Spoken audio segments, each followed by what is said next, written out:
I'm here to give you a bit of an insight into what some younger people think in Lions, how our club has fostered younger people. The way it'll work is I'll start with a bit about myself, what I do outside of Lions, how I got into Lions, and then we'll go into a bit about our club, how the older people think within our club, how the younger people think within our club, and then we'll go into a few facts that our zone chair over here was talking about. But before I start, does anyone here follow my Facebook page in the room? Sweet. Just checking because some of the content that is going to be covered tonight is on there and I was just making people aware. Sweet. So, I come from a town in New Zealand called Palmerston North. It's located about 2 hours up from Wellington. I come from District 202D. So our district, is this going to pick it up? No, so our district basically starts up here and comes down to Palmerston North, which is like the bottom area of it. We have 36 clubs in our district and 6 zones. I'm the zone chair for Zone 2, so I have 6 clubs that I overlook. This is a bit about myself. I have my own business up the top here. I do a bit of outdoor clothing and a bit of security cameras and stuff. I joined Lions 5 years ago. I also am the secretary for our local Palmerston North Community Patrol, as well as down the bottom corner here, I'm the bookings officer for Sixtus Lodge, all of which I've also done for about 5 years. So I sort of joined all these organisations around the same time. The Sixtus Lodge one's special because my uncle is the property manager, so it's a bit of a family affair, which is quite cool for us. Prior to getting into Lions, I started out originally in Scouts. I started there when I was about 9 years old. Went right through till I was about 22. Couldn't go any further. And at that point, one of my scout leaders, who then later on became my boss, was involved with Lions. So that's how the connection into Lions came about. I basically couldn't go anywhere further in Scouts, and the suggestion was that I come and check out Lions and see if it was something I wanted to progress through to join another ladder where I can then start going through, which is obviously why I'm here today.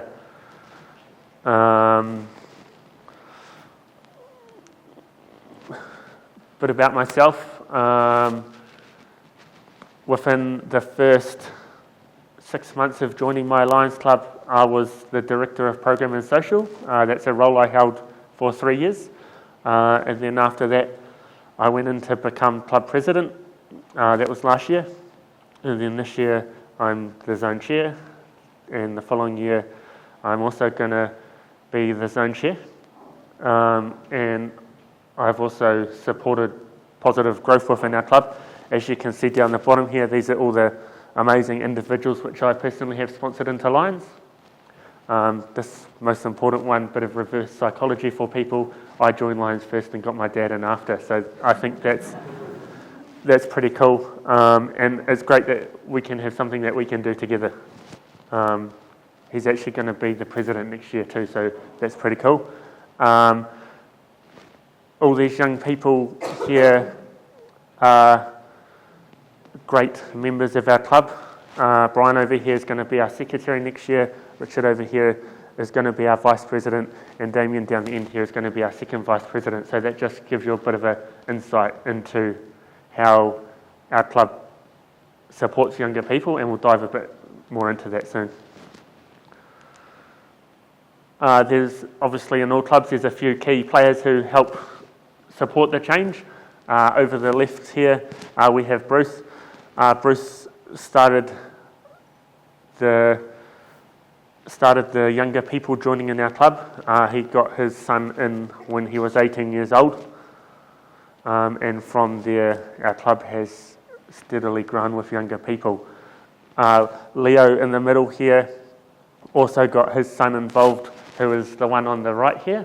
And the reason that is in there is because Brett also got his son involved. So there was 3 generations in our club at one point, and Brett on the end here was also the one that got me into Lions. So I think that's pretty special to be part of that family that got me into Lions. And like I said before, these 2 over here were the ones I worked for, so that's pretty awesome.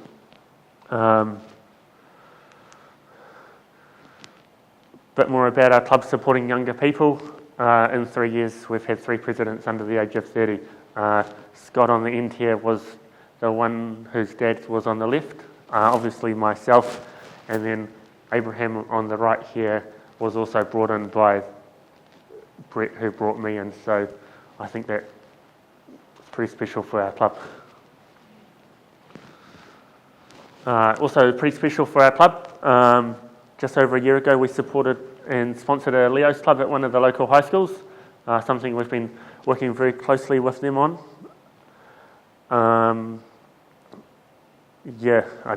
Leo's is good obviously, and I've enjoyed being able to work very closely with them, not only in my club role but my zone role. Sweet, so now we're going to go into a bit of how people think around our club, and a bit of, it'll make sense when we go through it. So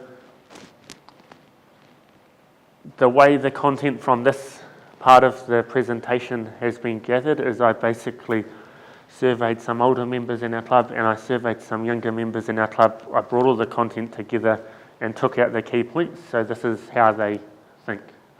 So obviously by having us younger people in the club, they think that we're more up with social media, so we can get into the modern space that they might not be as familiar with.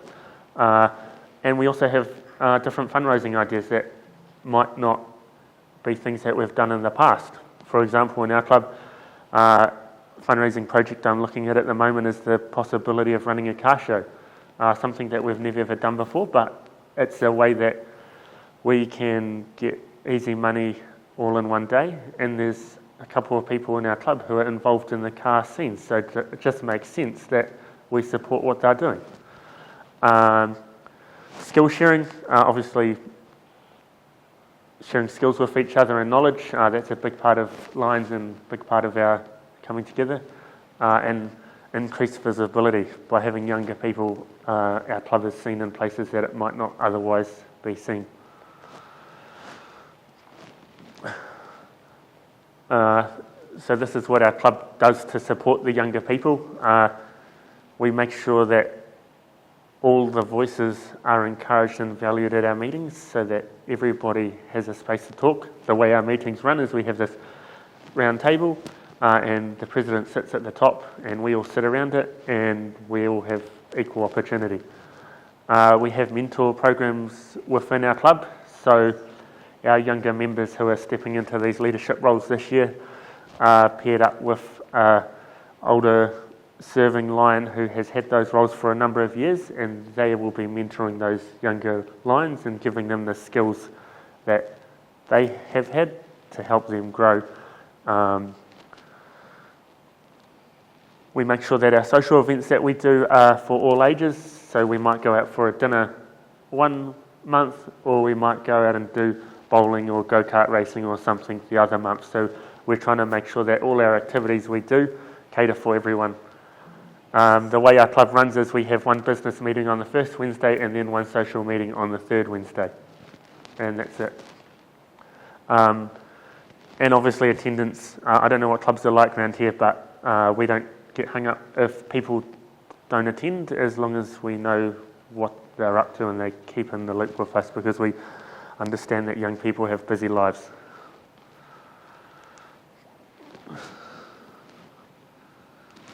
This is one of my favourite sections.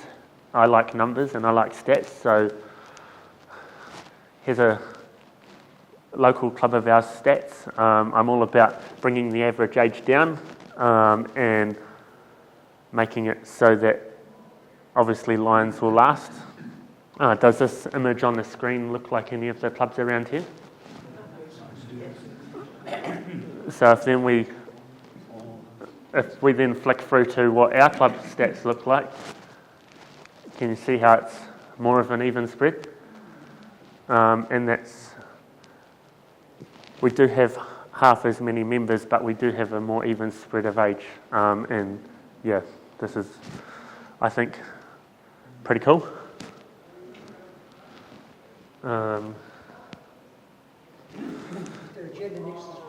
Sorry? Gender next. Interesting topic. So, from the 1st of July, our club will be a mixed gender club. I put a big case through about 2-3 meetings ago, and got the support of my club, which is great because, as you'd be able to tell, my club supports me in whatever I do. And they said right from the start, wherever I go or whatever I do, they'll always back me. So I put a thing through to our club for a vote, and it got passed. So essentially, I'm the first person in 49 years to get this club opened up to be mixed gender. So I think that's pretty spectacular. And yeah, I'm looking forward to July. Next up, we'll have a little look about how people my age think, and how we contribute to our club.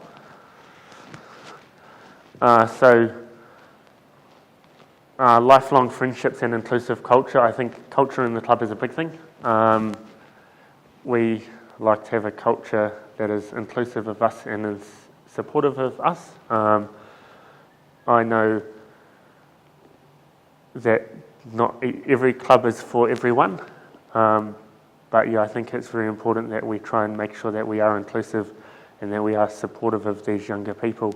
I think it's also important making sure that opportunities are available, and like the last one, personal growth through leadership. So basically in my club that I come from,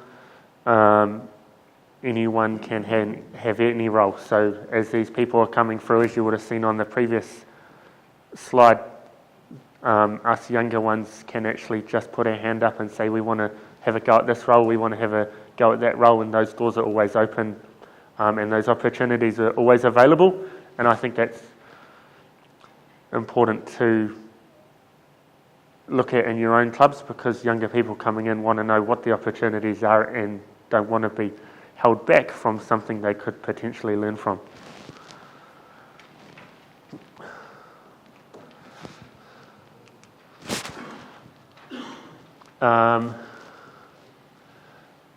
What our club does to support us,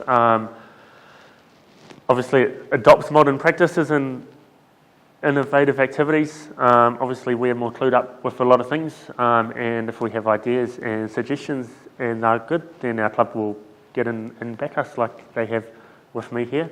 And like I was saying before, making sure that those leadership opportunities are accessible to everyone, that's a big one. And on the same side of the coin as that is making sure that if a suggestion is made, that it doesn't get shut down. I think I see that sometimes where younger people are making suggestions, and just because it's been done that way for a long time, it won't work. And I think we need to shift our mindset to how could we make this work, and will this work, and look a bit more deeper into these things.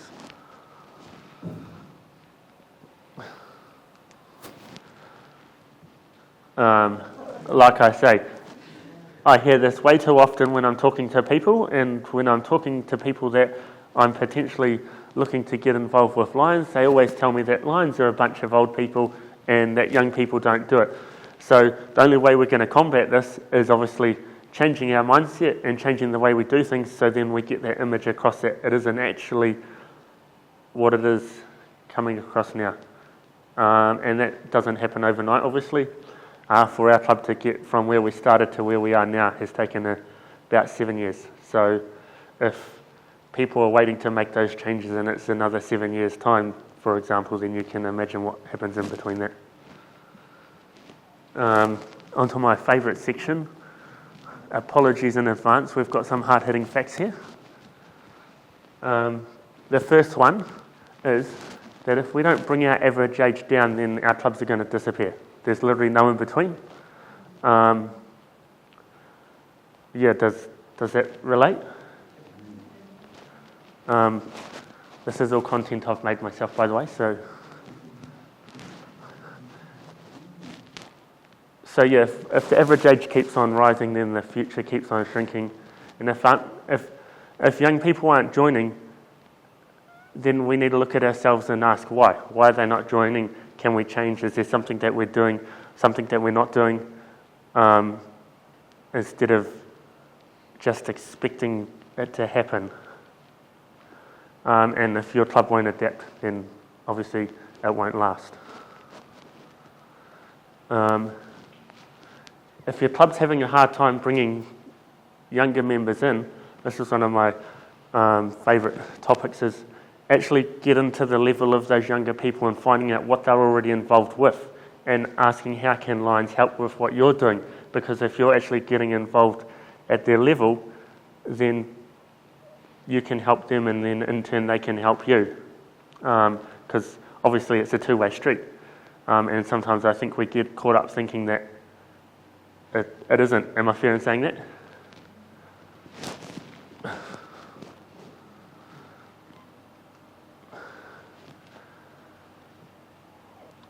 Yeah, so that's basically what I said. What matters to them, what are they already involved in, and how can we support what they're already doing.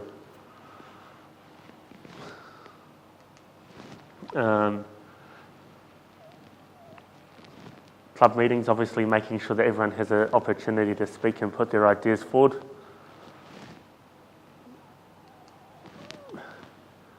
And are there young people looking to be involved? Yes, there is. There's people out there who are looking to be involved, but a lot of people who are looking to be involved in the community just have not been asked. The next line could actually be someone who you see every day or someone who you're engaging with regularly, but if they don't get asked, then they're not going to make the move.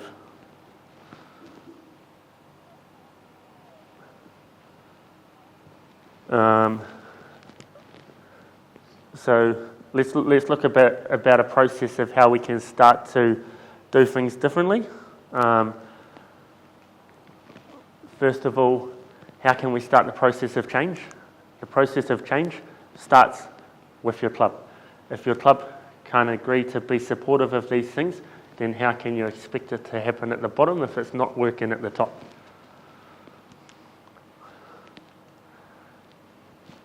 And then we need to look at how can we be more inclusive.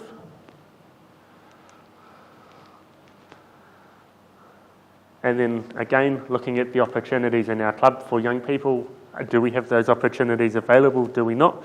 Do we need to open them up? Do we need to make a change?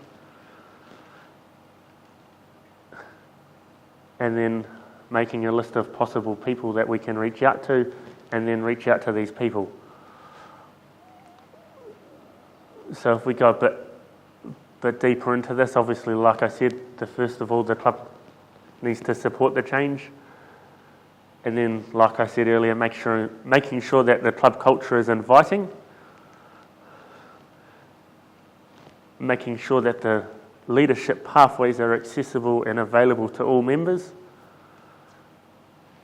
And then looking at family and friends and people you have worked with, because obviously a lot of our younger people that have come through our club fall into family, friends, or people we work with category.